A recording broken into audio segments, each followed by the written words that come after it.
ఇంటి ముంగట మురికి నీళ్లు నిలబడితే జరషేపు కూడా బయట నిలబడలేం. గల్లీల లానకు ఒక్క పారి లండైతే మళ్ళా ఎప్పట్లెక్క అయ్యేదాకా తిప్పలే. ఇంట్లో పోరలు జర్రంత చెత్త మోపి చేసిరా అంటే సాఫ్ చేసేదాకా నిమ్మలం అనిపించది. అసొంటిది ఏండ్ల కమానం మూసి మురికి నీళ్ళ పక్కనే ఉండు. ఆ వాసనకు దోమలకు ఆడనే బతుకుడు. ఇక గా తిప్పలు తప్పియాలని ఖాళీ చేపించి అందరినీ డబల్ బెడ్రూమ్లకు దోలుతుంటే కారోళ్ళు ఏదేదో మాట్లాడుతుండే వరకు సీదా సీఎం సరే గిట్లా అరుచుకున్నాడు. ఇక పోయినానే చేసినవి రెండే. ఒకటి అడ్డగోలుగా తప్పులు చేసిండు, రెండు విపరీతంగా అప్పులు చేసిండు. హైదరాబాద్ కూరుకుపోతున్న బురదలో నుంచి నగరాన్ని కాపాడాలని ఒక మంచి ఆలోచనతోని ముందుకొస్తే దాని మీద కూడా బురద జల్లుకుంటూ తిరుగుతున్నారు బామర్దులు. హైడ్రా మీద అసెంబ్లీలో చర్చ పెడితే ఎందుకు మాట్లాడలేదని ప్రశ్నించిండు. ఈ సన్నాసులు పారిపోయిండు, మాట్లాడలేదు. మూసి మురికిలో దోమలతోని కలుషితమైన నీళ్లతోని అక్కడ బతకలేని శవాలుగా జీవోత్సవాలుగా ఉన్న పేదవాళ్లకు ఆత్మగౌరవంతో బ్రతకడానికి ఇల్లు ఇచ్చి ఇంటి ఖర్చులకు 25,000 ఇచ్చి మా అధికారులు అక్కడ ఉండి వాళ్ళని ఇంటి దగ్గర దిగబెడుతుంటే అభినందించాల్సింది పోయి అన్యాయంగా మాట్లాడుతున్నారు.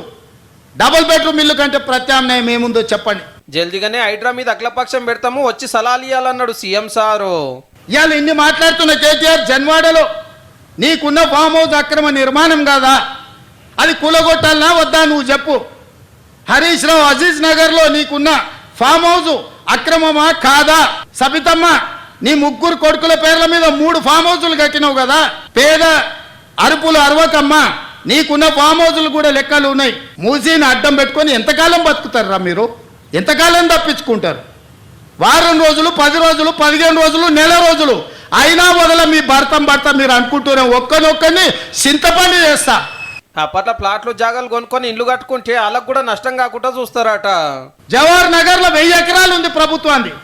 మూసీలున్న పేదోళ్ళందరికీ తలా 150 గజాలు చేసి ఇచ్చి ఇందిరమ్మ ఇల్లు కట్టిద్దాం. రాండి సన్నాసులారా, ముందుకు రాండి, పేదోళ్ళు కట్టిద్దాం. సెంటర్కి వెళ్ళి ఏ కానదేరు మూసి మంచిగా చేసే పనికి ఎందుకు అడ్డం పడుతున్నారని బీజేపీ వాళ్ళ మీద కూడా గుస్సా అయ్యండు. రా ఇతర ఇద్దరం కలిసి మోడీ దగ్గరికి పోదాం. పోయి 25,000 కోట్లు తీసుకొద్దా. గుజరాత్ లో అహ్మదాబాద్ లో సబర్మతి రివర్ ఫ్రంట్ నరేంద్ర మోడీ కట్టుకోవచ్చు అంట, కానీ మూసీ రివర్ ఫ్రంట్ మాత్రం తెలంగాణలో కట్టొద్దంట. ఏం న్యాయమా ఇది? కేటీఆర్ హరీష్ రావు మొదటి రోజు మాట్లాడతారు, తెల్లారా జిరాక్స్ కాపీ తీసుకొని ఈటెల రాజేందర్ మాట్లాడతారు. ఏందా ఈ భాగవతం? ఏమనికి అర్థమైతే లేదా? మీరు పార్టీ మారిండ్రు, వేరే పార్టీ ఎంపైండ్రు, కానీ పాత వాసన మాత్రం మీకు ఓతలేదు. ఆ గత్తర వాసన అట్లనే మీతో కొడుతుంది. మూసి ఏవట్టి నల్గొండ జిల్లా ఎంత తేలరైంది, అక్కడ పంటలు నీళ్ళ పరిస్థితి ఏందనేది చెప్పిండు.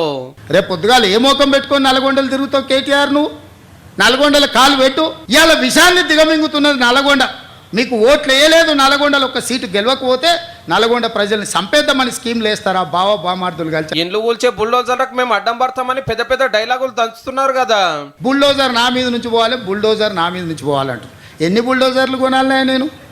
హరీష్ కోటి కొనాలంట, రాజేందర్ కోటి కొనాలంట, కేటీఆర్ కోటి కొనాలంట. నెత్తి మీద జుట్టు లేని వాళ్ళు కూడా చాలా మంది బుల్డోజర్ నా మీద నుంచి ఫస్ట్ పోవాలంటారు. మీలాంటి సన్నాసుల కోసం బుల్డోజర్లు అవసరమా? దారుణమే పిచ్చుకుక్క గరిస్తే కూడా సస్తారు మీరు. ఇక హైదరాబాద్ లో కొత్తగా ఇల్లు కట్టుకునేటోళ్ళకి పర్మిషన్ కావాలంటే ఈ పని పక్కా చేయాలన్నట.